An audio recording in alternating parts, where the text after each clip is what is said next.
Meanwhile, Iran-backed Houthis are escalating their fight with Washington, this time not with missiles but with sanctions. The group saying it will target U.S. oil giants like ExxonMobil and Chevron, retaliating against American sanctions.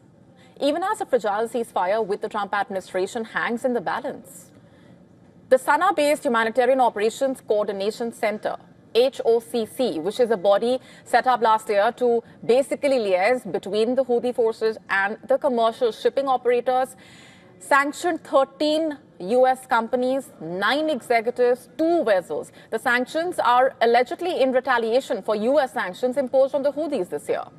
Despite a truce agreement with the Trump administration in which the Yemeni group agreed to stop attacking U.S.-linked ships in the Red Sea and the wider Gulf of Aden, now it remains unclear whether these sanctions signal that the Houthis will begin targeting vessels linked to the sanctioned organizations, companies and individuals. But if they do, it would basically risk violating the ceasefire agreement with the Trump administration that was facilitated by Oman since 2023. The Houthis have launched numerous assaults on vessels in the Red Sea that they deem to be linked with Israel. They say it is in solidarity with the Palestinians over Israel's war on Gaza.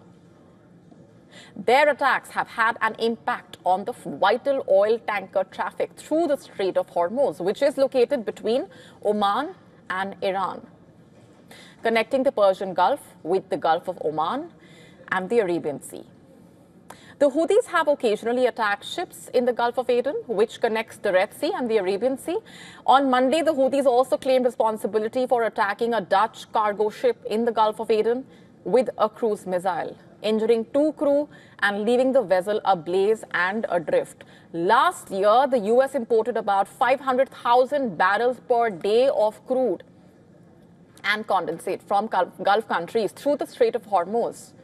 That represents about 7% of total U.S. crude oil and condensate imports, the lowest level in nearly 40 years, due to the increased domestic production and Canadian imports.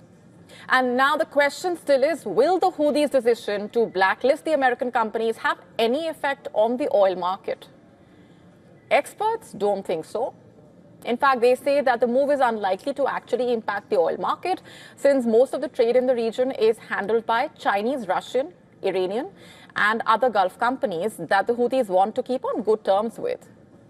Even the HOCC statement says, I'm quoting, "The ultimate goal of the sanctions is not punishment in itself, but to bring about positive behavioral change," quote unquote.